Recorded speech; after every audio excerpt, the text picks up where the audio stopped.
right, welcome everyone to the paper category webinar. My name is Vinia Boland and I'm the National History Day and Iowa State Coordinator.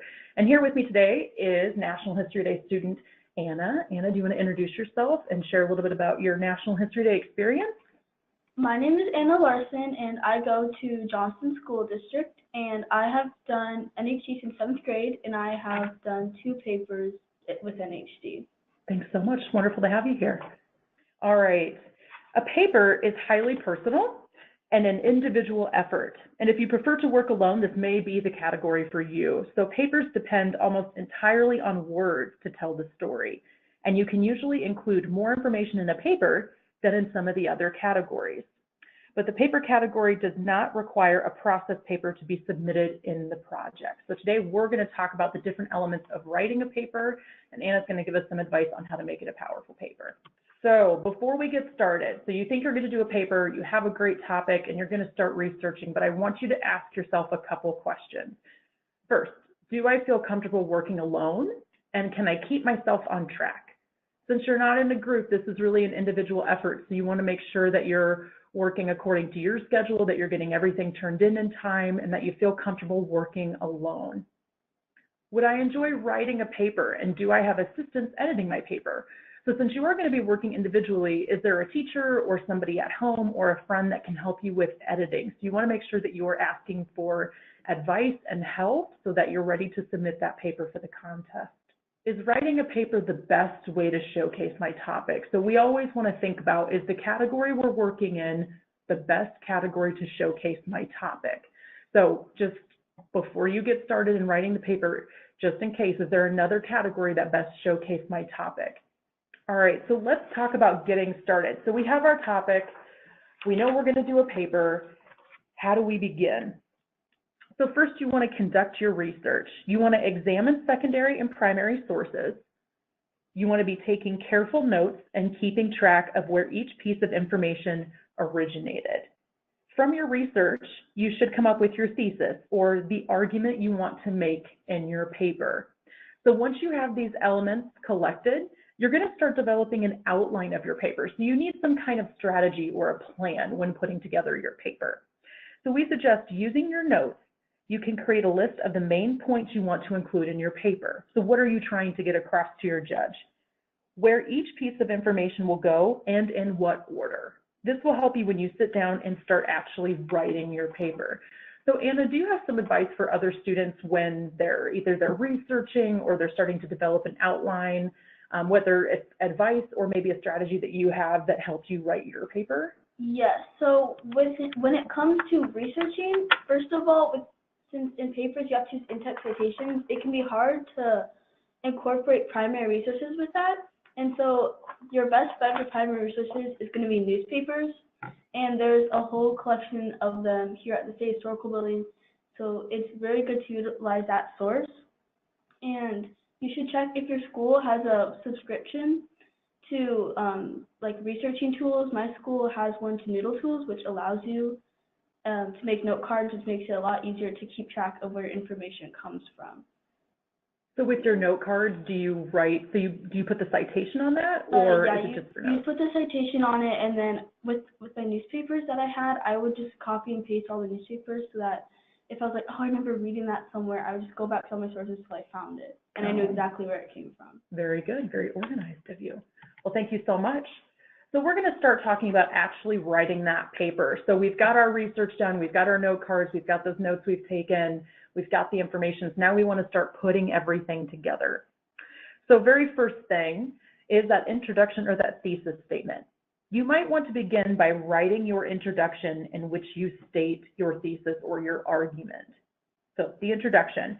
Your introduction should tell the reader where you intend to go with the rest of your paper. So the body, or what we like to say is the heart and soul of your paper, the body. The main part of your paper is where you can make the case for your conclusion and present your evidence, the primary sources, and your analysis of how they support your thesis. So this is your research that's going to support your claim or your argument of that historical significance of your topic or how it made an impact. The conclusion. Your conclusion is like the summary of your paper. It should summarize your main points and prove your thesis. So you want to reiterate why your topic is important in history, the short-term, long-term impact, and make a connection to that theme. So Anna, do you have any advice or suggestions or maybe some ideas when you were working on your paper that helped you with these 3 sections, or how did you just kind of attack writing? Yes. So when I was writing my paper, I didn't do this, but the district judges told me this was a good tip. So they told me to write my introduction and conclusion last so that it better matches what the paper really ended up being about, and they're more like bookends and they match each other. So I would do that. And so with an outline, kind of back to that slide that we'll see on this slide, for me, there's more to these 3 points. You also want to make sure you include background information because that can sometimes be forgotten, and analyze the theme in your paper. That's really important and is often overlooked because NHD is more than regurgitating the information that you researched. So just another quick question. When you're writing your paper, did you save it on a Google Doc, or how did you kind of keep yourself organized when writing? I kept it on a Google Doc, and that was also useful because when I had teachers edit it and look at it, they could just leave comments, and I knew exactly what it was, and that was very useful. All right, so let's talk about those contest rules, making sure that we're ready when we go to contest. Historical papers must be between 1,500 and 2,500 words. Each word or number in the text of the paper counts as 1 word. This includes student-composed text as well as quotes from primary and secondary sources. The 2,500 word limit does not apply to notes, the annotated bibliography, illustration, captions, and appendix material. Appendix material must be referenced in the text of the paper. Extensive supplement materials are inappropriate. Use of appendices should be very limited and may include photographs, maps, charts, and/or graphs only. So in addition to the contest rules, I've had a lot of questions over the years about what an appendix is and is it necessary for National History Day. So I want to go over a couple things first. So first, the answer is no. The appendix is not required for a History Day project. You're welcome to utilize one for your paper, but it's not required. Judges are not going to be looking for it. An appendix, what is it? It contains supplementary material that is not an essential part of the text itself, but which may be helpful in providing a more comprehensive understanding of your History Day paper, or it's information that is too cumbersome to be included in the body of the paper. So really the key point here is to remember when including an appendix, it's that the information is non-essential. So if it were to be removed, the reader or your judge would still be able to comprehend the historical significance and the impact of your topic. So it's not vital to your paper, it's an additional piece.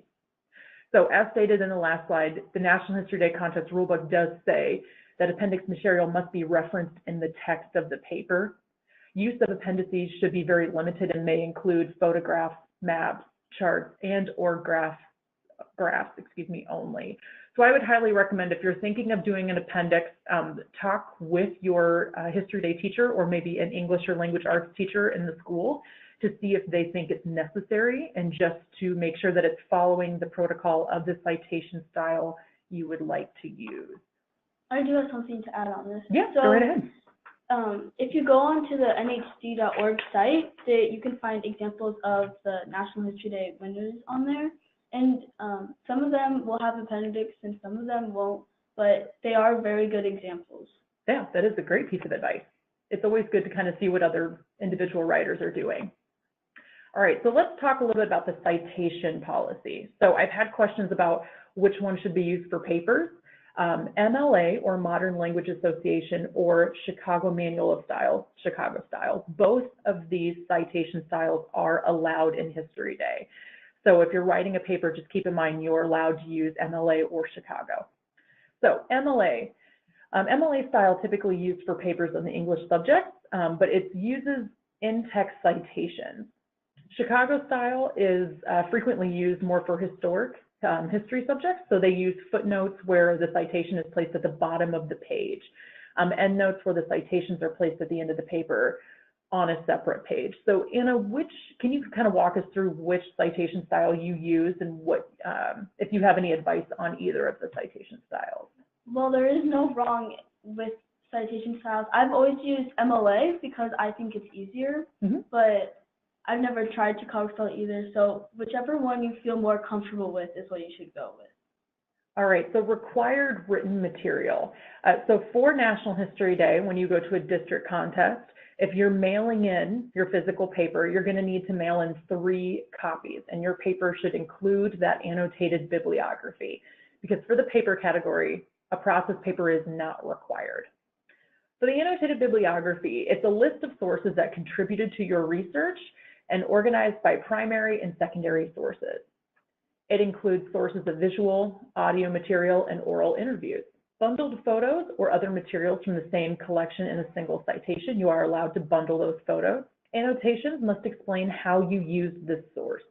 So I see in there that it says oral interviews, and I just want to ask this question to Anna because I hear it a lot too. Within papers, do you think it's important to have an interview? Have all of your papers had an interview with someone? Or would you say that it kind of depends on the topic? Well, none of my papers have had an interview, and I think it does depend on topic because the older it is, the less likely that you are going to have an interview. Mm-hmm. But if it's more recent, it might be a good thing to utilize. All right, so actually physically submitting the paper. So you've written the paper, you've done a lot of reading and revising, and you're ready to submit it for an evaluation. Keep in mind, papers are due 2 weeks before the contest date. So this is for districts and for the state contest. They have to be submitted 2 weeks before. This is so that our judges have enough time to read and review the paper before they meet with you. So you're going to double check your dates. So the link below is to the National History Day in Iowa website where you can look for your district contest and see what date that it needs to be submitted and how your district coordinator wants it submitted. Some district coordinators like it to be physically mailed, or they will ask you for an electronic PDF. If you have any questions about this or some concerns about who to send it to, please contact myself. My email is right there. Or if you know your district coordinator. So Anna, I just want to give you a moment too. Is there any advice you have for students when they're preparing for the contest, getting their paper ready to be evaluated? Yes. Sure. So to start with, since it's due 2 weeks before, it's even more important than some other categories to really utilize your time. So I would always set myself due dates so that I knew I had to have half my paper done by this and my entire rough draft done by this. So that helped me keep me on track. And before you submit it, I wouldn't go too crazy on the editing. Maybe just read it out loud so that you can catch all those typos. But if you just need to be confident about your paper and submit it without being worried whether that one sentence is the best it could have been. Very good. Confidence is key. And if you need additional assistance, if you're looking for someone besides your teacher or someone at home to take a look at your paper, feel free to register for a National History Day in Iowa mentor. We can pair you with a former National History Day student who has worked on papers, and they would be more than happy to assist. Anna, do you have any last minute advice or anything that you really want to hit home with other students who maybe this is their first paper that they're writing and how they can be successful? Just utilize all your resources that you have, and papers can seem really long and boring at times, but when you get them done, it's such a proud feeling just holding like that really thick piece of paper in your hand. All right, and once again, if you have any questions, whether it's on your paper, whether it's seeing if the paper category is good for you, depending on what topic you have, please don't hesitate to reach out to me. I would be more than happy to walk through this with you. And thank you so much, everyone, for participating and watching the National History Day paper category video. And thank you so much to Anna for coming in and sharing advice on the paper category. Good luck, everyone.